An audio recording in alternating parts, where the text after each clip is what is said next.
안녕하십니까. 10월 19일 화요일 말씀 묵상 함께 시작하겠습니다. 오늘도 주님께서 주시는 말씀의 은혜가 우리들 가운데 그리고 함께하는 모든 성도들 가운데 주님의 은혜가 하늘로부터 내려오기를 간절히 기도합니다. 오늘 본문 참 선지자가 많은 고통을 당했던 내용을 담고 있는 예레미야 37장 11절에서부터 21절까지 말씀입니다. 이 본문을 통해서 우리가 이 예레미야라는 사람이 그 말씀 사역을 하기 위해서 어떤 핍박을 당했던가 하는 것을 찾아볼 수 있는데요. 정말 이걸 통해서 우리가 이 세상 가운데 보냄받았다는 것이 무엇을 의미하는지를 다시 한번 되새겨볼 수 있었으면 좋겠습니다. 주님께서 우리를 이 세상 가운데 보내시면서 어떤 사역을 맡기셨는지 이 시간 한번 확인해 볼 수 있기를 바랍니다. 그런 말씀을 보겠습니다.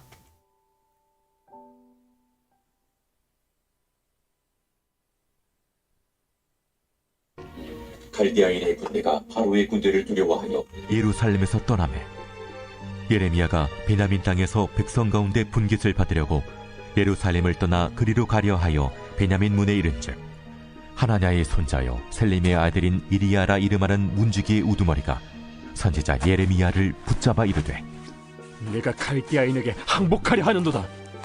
거짓이다. 나는 갈대아인에게 항복하려 하지 아니하노라. 이리야가 듣지 아니하고 예레미야를 잡아 구관들에게로 끌어가매 구관들이 노여워하여 예레미야를 때려서 서기관 요나단의 집에 가두었으니 이는 그들이 이 집을 옥으로 삼았음이더라. 예레미야가 뚜껑 씌운 웅덩이에 들어간 지 여러 날 만에 시드기야 왕이 사람을 보내어 그를 이끌어내고 왕궁에서 그에게 비밀이 물어 이르되 여호와께로부터 받은 말씀이 있느냐? 있나이다. 왕이 바벨론의 왕의 손에 넘겨지리이다. 내가 왕에게나 왕의 신하에게나 이 백성에게 무슨 죄를 범하였기에 나를 옥에 가두었나이까? 바벨론의 왕이 와서 왕과 이 땅을 치지 아니하리라고 예언한 왕의 선지자들이 이제 어디 있나이까? 내 주 왕이여, 이제 청하건대 내게 들으시며 나의 탄원을 받으사 나를 서기관 요나단의 집으로 돌려보내지 마옵소서. 내가 거기에서 죽을까 두려워하나이다. 이에 시드기야 왕이 명령하여 예레미야를 감옥들에 두고 떡 만드는 자의 거리에서 매일 떡 1개씩 그에게 주게 하며 성중에 떡이 떨어질 때까지 이르니라. 예레미야가 감옥들에 머무니라.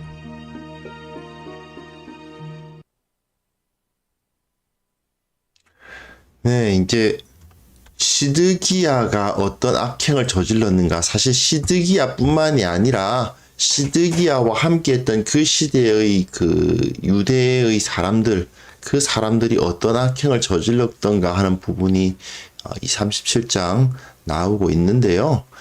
이 본문을 통해서 예레미야가 어떤 사역을 했던가를 확인할 수가 있습니다. 이 사람은 그냥 말씀이 주어졌을 때 그 말씀을 뭐 다른 거 하는 거 없이 오로지 그 말씀을 그대로 전했던 사람이라는 것을 알 수가 있어요. 그 내용이 자기 자신에게 유리하냐 불리하냐, 이 상황에서 이 말을 해도 되냐 안 되냐, 이런 거 따지는 게 없어요. 어떻게 보면 굉장히 좀 바보스럽다 하는 느낌이 들 때도 있죠. 왜냐하면 이런 상황에서 그런 말 하면 어떻게 싶을 정도의 말을 하니까요.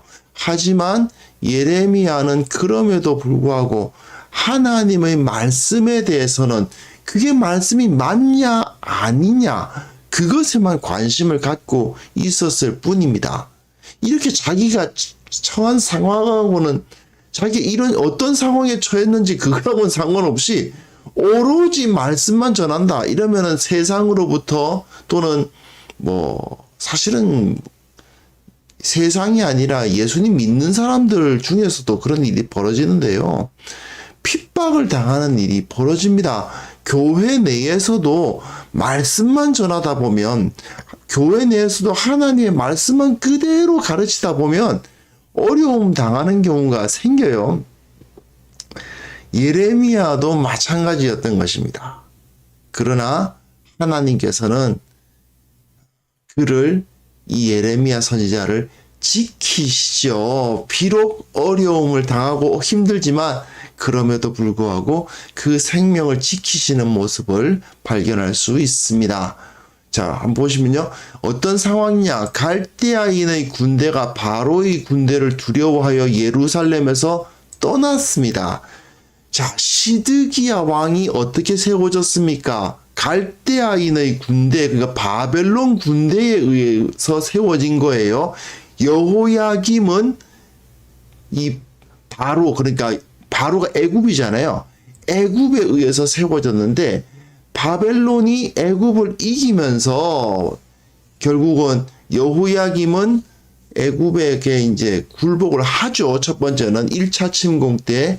그러다가 이제 이 바로가 좀 이제 애굽이 좀 강성해진다 싶으니까 바벨론을 거부하고 애굽 편에 붙었다가 갈대아인이 쳐들어와서 2차 침공에 들어오고 결국은 여호야김은 죽고 대신 시드기야가 왕이 되었습니다. 그런데 그런 상황에서 다시 애굽이 강성해져 가지고 그 군대가 진격해 온다는 소리를 들려오니까 이 갈대아인의 군대가 예루살렘에서 퇴각하는 거예요. 또 그런 걸 상황입니다. 예레미야는 어떤 상황입니까? 자기는, 이 사람은 계속해서 하나님의 말씀만 전했습니다. 하나님의 말씀의 내용이 뭐였어요? 바벨론에 의해서 유다가 패망한다. 유다는 바벨론의 치하에 들어갈 수밖에 없다. 바벨론이 하나님의 손에 들린 몽둥이가 되어서 우리를 칠 것이다. 우리는 하나님께서 치시는 그 회초리를, 바벨론이라는 회초리를 맞을 수밖에 없고, 그것을 맞다 보면 하나님께서 결국 이제 시간이 지나면 용서해 주실 것이고 회복시켜 주실 것이다. 이게 예레미야의 말씀이었거든요. 그러니까 사람들이 듣기엔 예레미야가 친바벨론입니다. 이 사람은 바벨론주의자고 바벨론 따라가야 된다고 말하는 거예요. 하지만 예레미야는 친바벨론이 아니죠. 그냥 하나님께서 저 바벨론을 도구로 사용하신다고 하시니까, 그러니까 그렇게 전했을 뿐이지 예레미야가 바벨론을 좋아하느냐? 아닙니다. 전혀 좋아하지 않아요. 하지만 어쩔 수 없이 바벨론 싫지만 바벨론에게 우리는 그 정복을 당할 수밖에 없다고 말씀하시니까 그냥 전했을 뿐입니다. 그런데 마침 이 바벨론 군대가 예루살렘에서 떠나고 애굽의 군대가 올라온다는 상황이 벌어지고 있어요. 그런데 예레미야가 마침 베냐민 땅, 자기 고향이거든요. 베냐민 땅 아나돗이 자기 고향이니까 거기서 백성 가운데 분깃을 받으려고 합니다. 무슨 소리냐? 자기 고향 땅에 땅이 있으니까 거기서 나온 이제 몫이 있을 거 아니에요.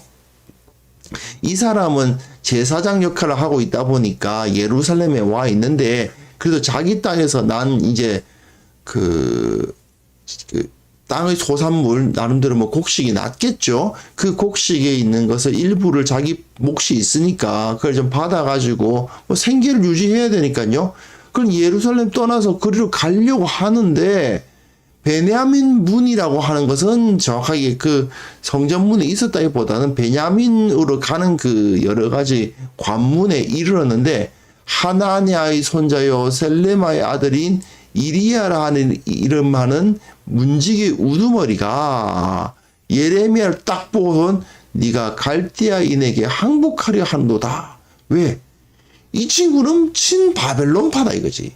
이 자식이 지금 이 바벨론이 이제 쫓겨나가고 그 애국이 올라온다 그러니까 자기가 친 바벨론파니까 야 이거 자기 입지가 이제 예레미야가 느끼기는 자기 입지가 지금 약해진다 싶으니까 바벨론 쪽으로 붙으려고 그러는구나 하고는 붙잡은 거예요.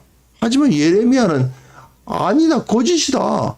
나는 갈대아인에게 항복하려 하지 아니하노라. 이리야가 듣지 아니하고 예레미야를 잡아 고관들에게로 끌어가매 고관들이 노여워하여 예레미야를 때리고 서기관 요나단의 집에 가두었으니 이 집을 옥으로 삼았더라. 예. 자, 예레미야가 말씀을 전한 것은 하나님께서 바벨론을 도구로 사용하셔서 유다를 치신다라고 했을 뿐인데 그런데도 불구하고 사람들은 예레미야를 친바벨론파라고 그냥 생각해버리는 거예요. 예레미야는 친바벨론 한 적이 없음에도 불구하고 바벨론의 군대가 철수하니까 자기 입지가 좁아지니까 바벨론 군대와 함께 도망하는 것처럼 보이는 거죠. 예레미야가 지금껏 말씀 전하면서 얼마나 자기 진심을 전하려고 노력했겠어요. 자기는 바벨론 좋아하는 거 아니다. 하지만 하나님께서 저 바벨론을 사용하신다라고 얼마나 열심히 외쳤겠어요. 하지만은 사람들은 예레미야의 진심을 받아들여 주지 않습니다. 예. 사람들은 자기 마음대로 이 말씀 전하는 사람의 메시지를 해석하고 있는 거죠. 그래서 예레미야가 어떤 상황이야? 뚜껑 씌운 웅덩이에 들어가요. 웅덩이에 처박히는데 그 웅덩이에 뚜껑을 씌워놨어요. 감옥으로 만들어 놓은 것이 얼마나 비참한 수준일 것이냐 알 수 있죠. 뚜껑을 씌운 웅덩이에 집어넣어 버리는 거예요. 그 상황에서 이 시드기야 왕이라는 사람이 얼마나 비열한가가 보입니다. 사람을 보내어서 그를 이끌어내고 왕궁에서 그에게 비밀이 물어 이르되 여호와께로부터 받은 말씀이 있느냐. 참, 보십시오. 세상에 예레미야 여호와께로부터 받은 말씀이 있느냐라고 묻습니다. 세상에. 지금 이 시드기야라는 사람이 사실은 애굽이 강성해진다고 그러니까 애굽 쪽으로 붙은 상황이거든요, 사실은. 그런데 예레미야에게 물어봅니다. 왜 그렇습니까? 지금까지 예레미야가 예언한 게 그대로 다 됐거든요. 바벨론이 애굽을 이긴다. 저 갈그미스 전투에서 바벨론이 이긴다. 결국 바벨론이 우리를 이제 이길 것이다. 여호야김 왕이요. 바벨론에게 항복해야 됩니다. 그 이야기 다 했는데 여호야김이 안 들었잖아요. 결국은 뭐 그 애굽이 다시 강해지는 줄 알고 다시 바벨론에게 대항했다가 죽은 거 아니에요. 그리고 자기가 시드기야 이 사람은 바벨론에 의해서 세워졌단 말이에요. 그런데도 또 이번에 또 한번 애굽한테 붙은 거예요. 그렇게 놓고선 말하기를 여호와께로부터 받은 말씀이 있느냐 이러고 있는 거예요. 그 예레미야는 한마디밖에 없습니다. 지금까지 받은 하나님이 말씀을 바꾸실 리가 없잖아요. 예레미야가 대답하되 있나이다. 왕이 바벨론의 왕의 손에 넘겨지리이다. 예, 왕이 바벨론의 왕의 손에 넘겨지리이다. 참, 예레미야도 어떻게 보면 처세술 형편없죠. 아니 이 정도 되면 하나님께서 말씀하시기를 왕을 지키실 것이다. 뭐 이 정도 축복의 말이라도 해줘야 자기에게 좀 유익할 것 같은데 아닙니다. 지금 예레미야는 정말 큰 곤경에 빠져 있음에도 불구하고 말씀을 전할 때에는 그대로 바벨론의 왕의 손에 넘겨지리이다. 보호받으실 것입니다. 뭐 복 받으실 겁니다. 평안을 누리실 겁니다. 이런 소리가 안 나옵니다.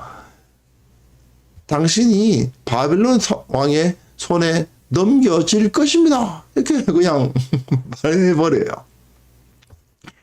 그러면서도 또 뭐라고 합니까? 자기 구해달라 그래요. 예레미야가 다시 시드기야 왕에게 이르되 내가 왕에게나 왕의 신하에게나 이 백성에게 무슨 죄를 범하였기에 나를 옥에 가두었나이까?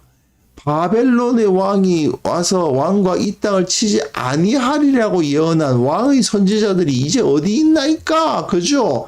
바벨론은 우리를 못 이깁니다라고 말했던 선지자들이 수도 없었거든요.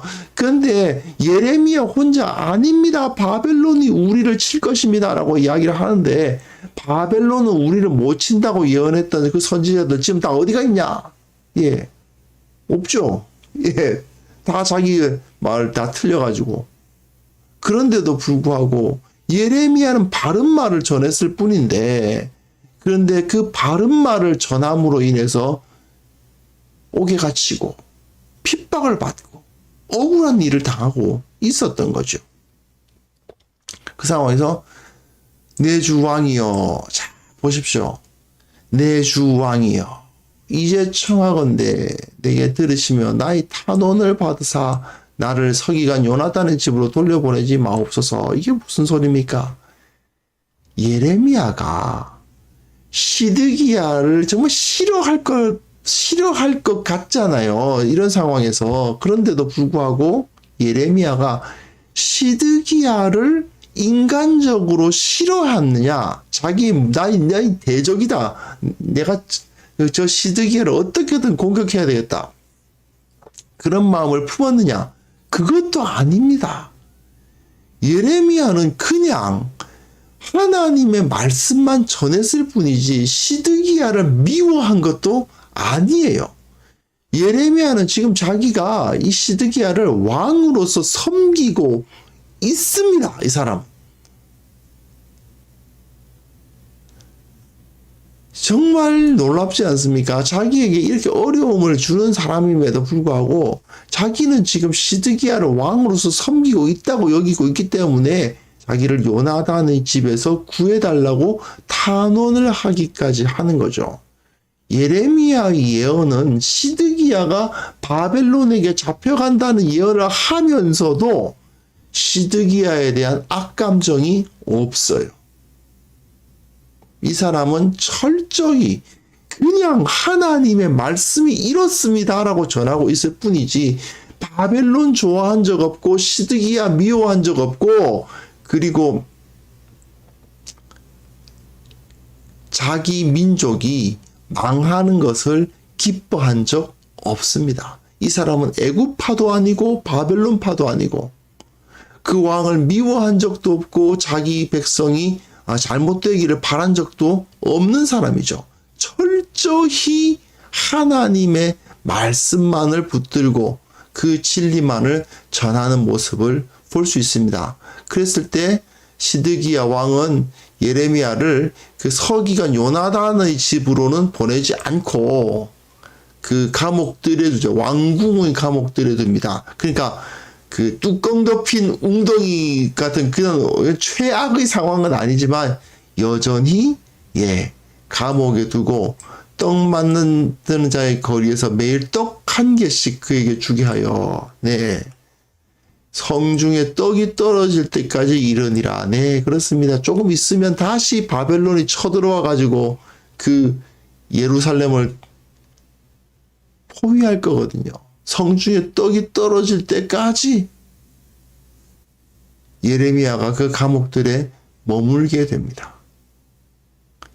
요나단의 집에서 나 있는 그 뚜껑 덮인 웅덩이 수준까지는 아니지만 이 상황에서 계속 감옥에 갇혀 있는 상황에서 매일 떡 한 개씩 받아가지고 정말 죽지 않을 수준이긴 해요. 굶어 죽지는 않겠죠. 하지만 자유도 없고 뭐 맛있는 거 먹을 수 있는 것도 아니고 그냥 겨우겨우 생명을 보존할 수 있을 만큼의 식량을 공급받으면서 그런 고통을 감내해야 했던 것이 바로 예레미야입니다. 자, 그리스도인들이 가끔은 독선적이고 자기들만 옳다고 생각하는 그런 산다는 이런 비난을 당하는 경우가 있습니다. 너네만 옳냐, 니네들 말만 맞냐 하는 식의 공격을 안 믿는 사람들로부터 당하는 경우가 있죠. 하지만 진리를 붙들고 살아가다 보면 악한 세상으로부터 이런 오해를 당하는 것은 어쩔 수 없는 것 같습니다. 세상은 우리를 계속해서 오해할 것이고 또 자기들의 입맛에 맞는 말을 하라고 회유하겠죠. 이 세상이 교회 안에는 없느냐? 교회 안에도 있을 수 있습니다. 교회 안에도 말씀대로 살아야 된다고 말씀 전하는 사람들을 공격하는 사람들 있고요. 교회 안에도 설교자가 자기네들의 입맛에 맞는 말 안 한다고 설교자 공격하는 사람들 있고요. 말씀이 무엇을 말하는지에 대해서 관심을 갖기보다는 자기 귀에 달콤한 말을 해주기를 바라는 사람들은 얼마든지 있습니다. 하지만 우리는 하나님의 말씀이 나에게 이득이 되는가 안 되는가, 내 입맛에 맞는가 안 맞는가, 그런 것을 따르는 사람들이 아닌 겁니다. 그게 바로 그리스도인이고 또 저 같은 이제 말씀 사역자들은 이런 말 하면 내게 좋은 일이 있을까 나쁜 일이 있을까 이런 거 따지고 행동하는 사람들이어서는 안 되는 거죠. 옳은가 그런가, 하나님의 말씀이 맞는가 아닌가, 오직 그것에 의해서만 말하고 행동해야 하는 것입니다. 이것이 우리들 이 세상 가운데 부름받은 그리스도인들의 모습이고 또한 말씀을 들고 선자들의 모습이 되어야만 되는 것입니다. 예레미야가 끝까지, 저는 이 부분 보면 정말 여호와께로부터 받은 말씀이 있느냐 시드기야 물어보는데 있나이다. 왕이 바벨론의 왕의 손에 넘겨지리이다. 이게 뭡니까 도대체. 그 앞에서 좀 듣기 좋은 말 한마디 해주면 좀 나아졌을 텐데 그러질 않고 어쨌든 말씀은 이겁니다 라고 전하는 예레미야가 시드기야 왕 앞에서 끝까지 자기 전할 말씀을 왜곡하지 않았던 것, 이것이 결국 우리들이 이 세상으로 보냄을 받은 상황에서 하나님께서 우리에게 맡겨주신 사명이라는 사실을 우리가 기억해야만 됩니다. 우리의 믿음이 세상 사람들의 눈에는, 세상 사람들의 귀에는 이제 듣기 싫은 거, 혐오할 만한 것이 될 수도 있습니다. 그러나 우리는 이 사명을 맡았다는 사실을 기억하면서 이 시간 같이 기도했으면 좋겠습니다. 주님의 일 때문에, 말씀 때문에 어려움 당한다 하더라도 두려워하지 않게 도와주옵소서. 오직 주님의 말씀, 그 주님의 진리를 전하는 자들이 되게 하여 주시고 또한 그 주님의 진리를 전하는 자들만을 선택하고 그들에게 귀를 기울이는 참된 신앙인이 되게 하여 주옵소서. 같이 기도하겠습니다.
하나님 아버지, 주님의 일을 하다가 어떤 어려움을 당한다 하더라도 두려워하지 않는 자들 되게 하여 주옵소서. 주의 말씀이 무엇인지를 알고 주의 말씀이 무엇을 가르치시는지를 알고 그 주님의 길을 선택하는 자들이 되게 하여 주시옵소서. 특별히 원하옵기는 우리 교회가 하나님의 말씀만을 붙들게 하여 주옵소서. 인간의 판단에 의해 말씀이 왜곡되는 일이 없도록 도와주시고 자기가 듣고 싶은 말씀만 들으려 하는 그런 어리석은 자들 한 명도 없도록 도와주시고 온전히 말씀에 순종하는 공동체가 되기 위해서 최선의 노력을 다하는 그런 성도들의 모임이 되게 하여 주시기를 원하옵고 바랍니다. 주님, 참으로 이 세상이 악하고 비열하여 듣고 싶은 말만 들으려고 하고 축복만 받으려고 하고 오직 하나님께서 우리에게 무엇을 말씀하시는가에 대해서는 관심을 가지지 않는 그러한 세상을 우리가 경험하고 있습니다. 주님, 이 시간 우리는 지금 말씀을 묵상하는 우리는 결코 그런 모습에 그런 풍조에 휩쓸리지 않도록 우리를 붙들어 주시기를 원하옵고 바랍니다. 주님, 지금도 온 세계 가운데 주님의 말씀을 전하는 것 때문에 핍박당하고 참으로 위험에 처하는 수많은 사역자들이 있음을 주님께서도 아십니다. 그들을 지켜주시고 보호하여 주시고 참으로 선교가 금지되어 있는 땅에서 참으로 보이지 않게 복음 전하는 사역을 감당하고 있는 선교사들, 사역자들 주님께서 성령으로 충만케 하사 그들을 붙들어 주시고 온전히 주님의 불성각으로 그들을 지켜 보호하여 주옵소서. 오늘 하루 주님께서 주시는 능력으로 승리하기를 원합니다. 말씀대로 살 수 있게 하시고 말씀을 전하는 것을 두려워하지 않도록 도와주시고 주님의 진리 위에 섰을 때 흔들리지 않도록 주님께서 붙들어 주시기를 원하오며 예수 그리스도의 이름으로 기도합니다. 아멘.